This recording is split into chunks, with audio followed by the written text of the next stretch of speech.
Hello, science students. Welcome to today's lesson about the factors of climate, part 2.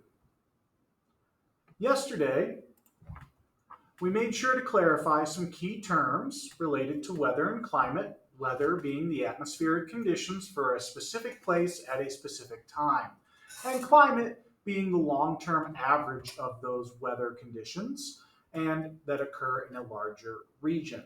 We also emphasized that there are 5 major factors that create patterns in the weather and thus create those long-term average conditions that we call climate.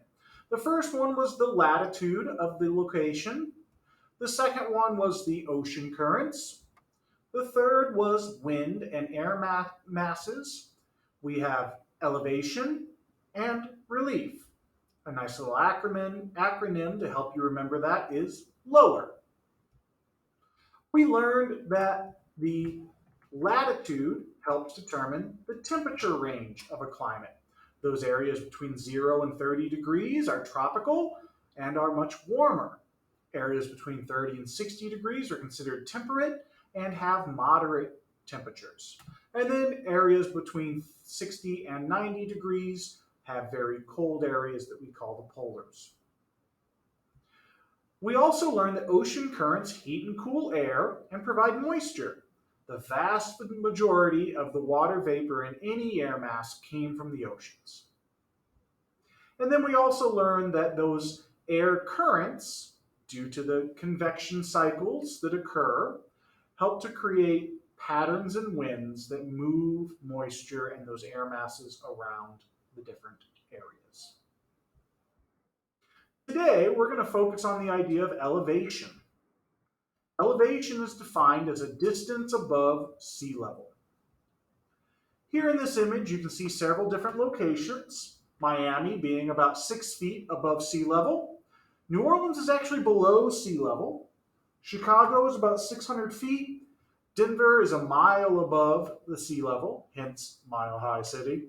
And then you've got places like Dream Lake up in Rocky Mountain National Park that are about 10,000 feet.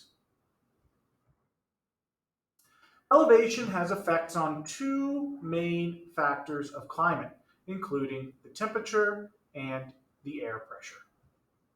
As elevation increases, temperatures drop. For every 1,000 meters, we lose about 6.5 degrees Celsius, which those of us in the standard system, that's about 3.6 degrees Fahrenheit for every 1,000 feet of elevation. Here you can see the effects of elevation at 2 different towns within Colorado.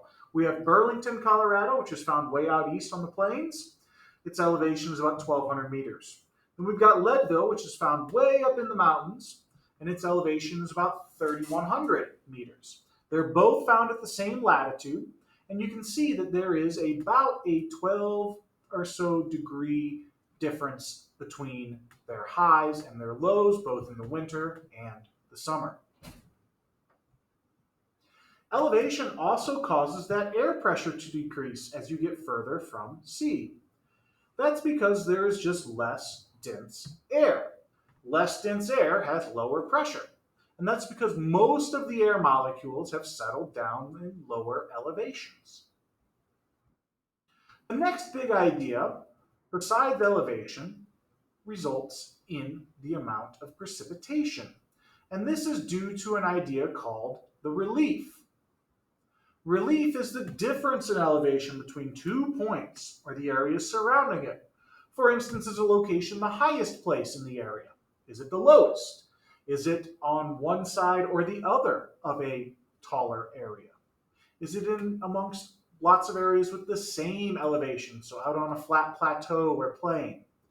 Relief looks a little something like this. You can see in this map it has all 3 dimensions shown, and so you can actually see the areas that are taller and lower. You can see where the valleys are, you can see where the stream beds are, and that helps you get an idea of not only distances, but also elevation between different areas. Now, the relief of an area can affect its precipitation. And this is due to a unique phenomenon that's called a rain shadow. A rain shadow is an area of low precipitation on the leeward side of a mountain. Mountain ranges have two sides. The windward side that gets blown by the air, the predominant winds blow onto the windward side of the mountain. And then there's a side that does not have the winds, which is what's called the leeward side. Or you can think about the far side of the mountain from the winds, or downwind. Here in this diagram, you can see that we've got an air mass coming from the west. It's being carried towards the mountains, and it's got a lot of moisture in it. As it reaches the mountains, though, it can't go through the mountains, and the winds continue to force that air mass up and over the mountain. As it rises in elevation, that air mass ends up cooling down. As that air mass cools down, the water vapor starts to condense and form things like clouds. As more and more water vapor condenses and consolidates, we start to get rain, sleet, snow, or precipitation. Once that air mass has lost enough of that precipitation, it eventually floats up and over that mountain range. As it reaches the far or leeward side of the mountain range, that air mass begins to warm up and sink back lower and lower and lower. As it finally settles on the far side of the mountain range, it ends up being very, very, very dry because it has already dropped all of its moisture. And so now that leeward side is actually very arid and deserty and has very little moisture or precipitation. If you take a look here at North America, you can see we have the Rocky Mountains stretching all the way from up in Alaska down through till Mexico. And a personal connection you can make is that Denver actually sits on the leeward side of the Rocky Mountains and is in the rain shadow and is actually a very arid, very dry area of climate. Just to review, that windward side, the lower elevations below the top of that mountain receive more precipitation. And that leeward side ends up receiving less precipitation. To review the main ideas, elevation can affect temperature and pressure. The pattern is that as elevation increases, temperature and pressure both decrease. We also learned that an area's relief can affect the amount of precipitation it receives. Here you can see an example of all of the big ideas that we've taken into account for those factors of climate.